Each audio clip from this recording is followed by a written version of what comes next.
Erev Tov, Erev Tov. Está no Papo Monoteísta e este é o projeto Leitura do livro Guia dos Perplexos de Maimônides, o Rambam.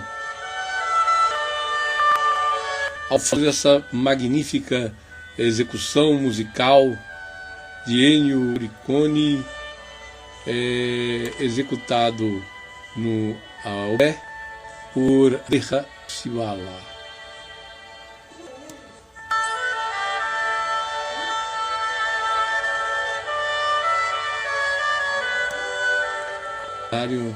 Gabriel Zoboé, Front de Mis.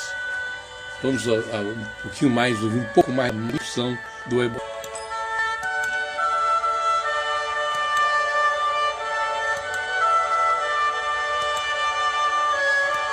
E hoje nós temos o capítulo 35 do livro O Guia dos Perplexos, que da necessidade de ensinar à multidão que Deus é incorpóreo e que transcende qualquer possibilidade.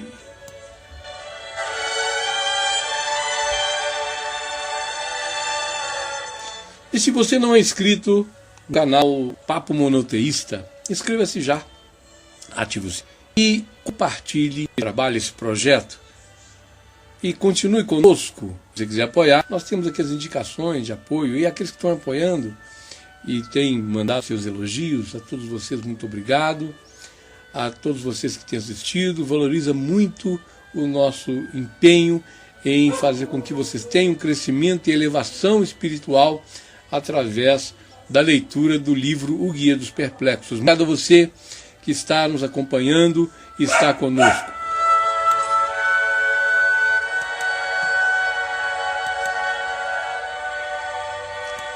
E diz assim o capítulo 35, na página 144 do livro Guia dos Perplexos, da necessidade de ensinar à multidão que Deus é incorpóreo e que transcende qualquer passibilidade.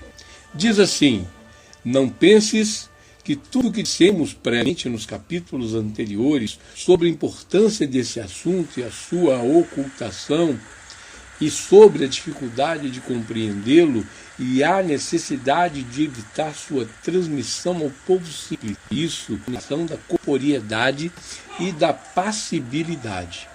Muito pelo contrário.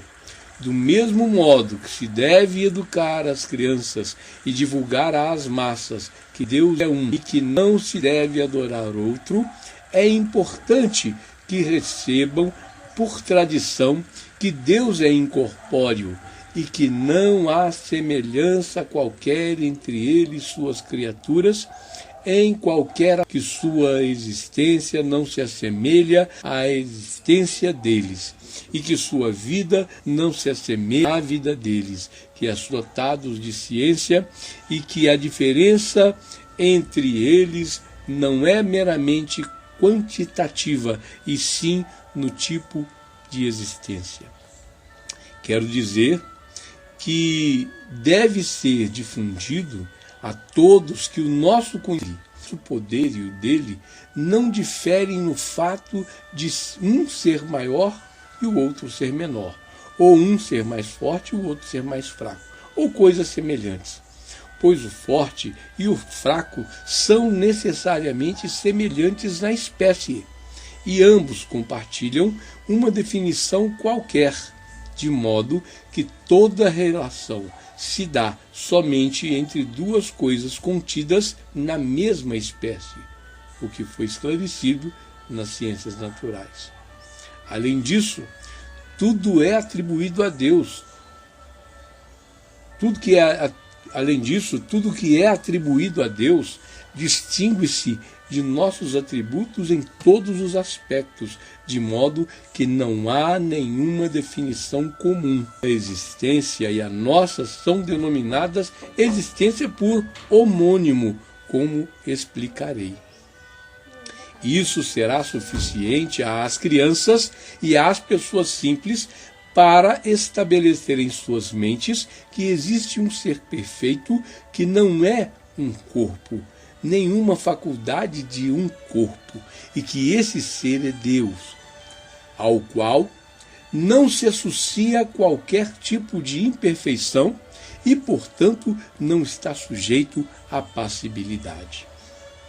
Porém, a discussão sobre os atributos e como se deve negá-los com relação a Deus, sobre o significado dos atributos atribuídos a Ele, sobre a criação que Ele criou, sobre a descrição de sua maneira de governar o mundo, sobre como sua providência se estende ao que está fora dele, sobre o significado de sua vontade, percepção e ciência, assim como o significado da profecia e seus graus, sobre o significado dos nomes de Deus, que apesar de serem vários, designam um ser único.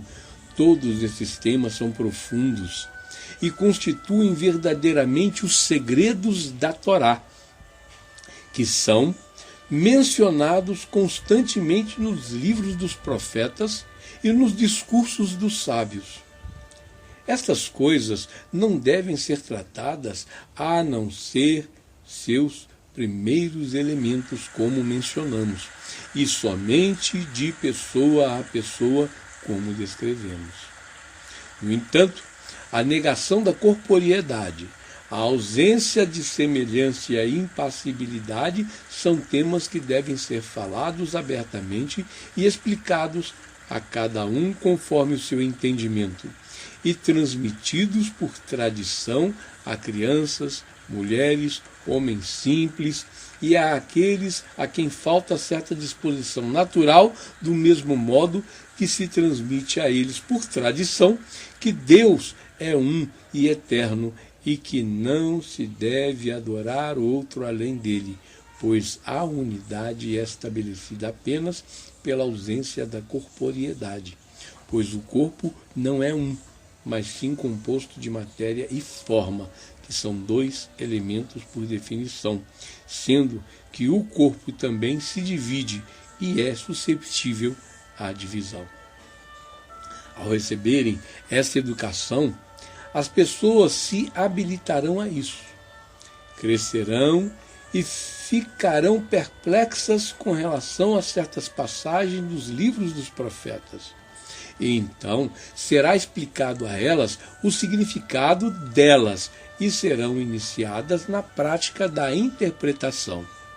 E a atenção delas recairá nos homônimos e nas metáforas contidas neste tratado, para que seja completada corretamente a crença delas na unidade de Deus e na veracidade do livro dos profetas. Aquelas cuja mente se recusar a entender a interpretação alegórica dos textos e a entender a conotação do termo com a mudança do significado, será dito a elas que a interpretação desse texto é conhecida pelos homens da ciência, mas tu sabes que Deus glorificado e louvado é incorpóreo e não é passível a nada, pois passibilidade implica mudança e Deus não está sujeito à mudança. Ele não se assemelha a qualquer coisa além dele. Não existe absolutamente qualquer definição em comum entre ele e o que não é ele. Estas partes proféticas são verdadeiras e devem ser interpretadas alegoricamente. Então, deve-se interromper o estudo dela neste ponto. Não se deve deixar ninguém acreditar na corporeidade ou acreditar em qualquer coisa relacionada a corpos, pois isso é como deixar a pessoa acreditar na inexistência de Deus e na ideia da associação de divindades, ou permitir a adoração a outro que não seja ele. Nós estamos, então, entendendo aqui no capítulo 35 do livro O Guia dos Perplexos, onde Maimônides nos dá uma síntese profunda e muito inteligente a respeito da condição humana e da condição divina, mostrando-nos e nos ensinando a mostrar a outras pessoas, principalmente as simples, a incorporeidade e a impassibilidade de Deus. Porque Deus é incorpóreo. Não há nada que nós possamos assemelhar na terra ou demonstrar na terra que possa se equivaler a Deus. Se nós dissermos que Deus é infinito, nós estamos desqualificando a infinitude de Deus, porque Ele criou a infinitude. Então Ele está acima dela. Se nós dissermos que Deus é eterno, nós estamos desqualificando a eternidade de Deus, porque Deus está acima da eternidade, pois Ele criou a eternidade. Se nós dissermos que Deus é amor, nós estamos desqualificando Deus, porque nós estamos limitando Deus a um sentimento. Se nós dissermos que Deus ele sente raiva, que ele sente alguma coisa, nós estaremos desqualificando Deus, porque nós estamos limitando Deus a sentimentos. E Deus está acima de sentimentos. Tudo aquilo que é atribuído a Deus, como amor, como ciúme, como fúria, como raiva, ou como apreço, ou como simpatia, são apenas alegorias para expressar a comunicação de Deus para com o ser humano. Assim, nós não estaremos limitando Deus a coisa alguma, e nós estaremos com a nossa mente aberta para nós compreendermos um pouco melhor a metafísica e entendermos um pouco melhor sobre Deus. É muito importante nós não compararmos a ciência física, que é limitada, inclusive no seu todo, a aquilo que pode ser entendido de ciência de Deus, que não tem como ser mensurada.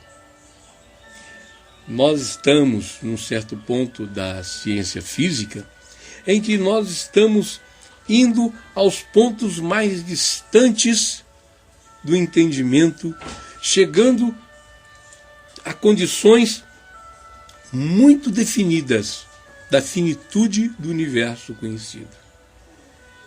E isso tudo é limitado, porque isso é apenas a manifestação de um tsum feito por Deus.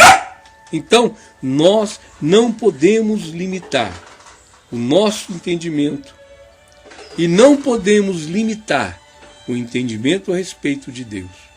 Nós devemos ter a nossa mente e o nosso entendimento aberto para que o nosso conhecimento se aproxime de Deus e se aproxime do conhecimento básico e necessário para nos aproximarmos do eterno bendito seja.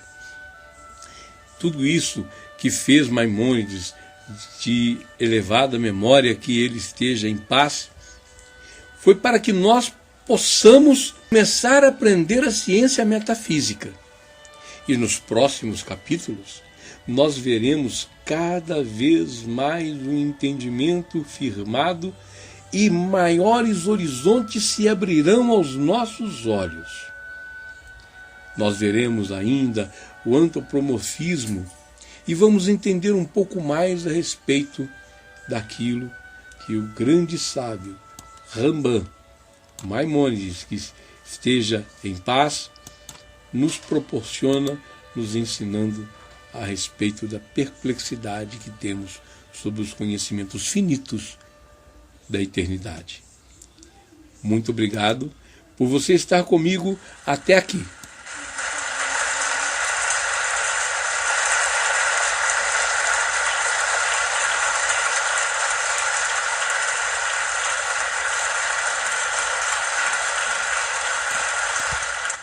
Estes aplausos são para você, que está acompanhando conosco até então o projeto da leitura do livro O Guia dos Perplexos de Maimônides. Quero dizer a você que fico muito feliz pelo Eterno ter permitido que nós venhamos a estudar e nos aprofundarmos um pouco mais no conhecimento de Torá. Rogo a Deus que você esteja comigo no próximo capítulo, o capítulo 36. Se você está gostando do projeto, se você está apreciando o projeto, então você vai curtir e compartilhar. E se você quer ser o nosso colaborador, nós vamos enviar para você um diploma de colaborador. Envie para os dados bancários que estão abaixo a sua colaboração, o seu nome, e preencha a ficha de inscrição que nós estaremos colocando para que você receba o seu diploma online de colaborador do projeto Leitura do Guia dos Perplexos. Muito obrigado. Continue conosco. Até o próximo capítulo.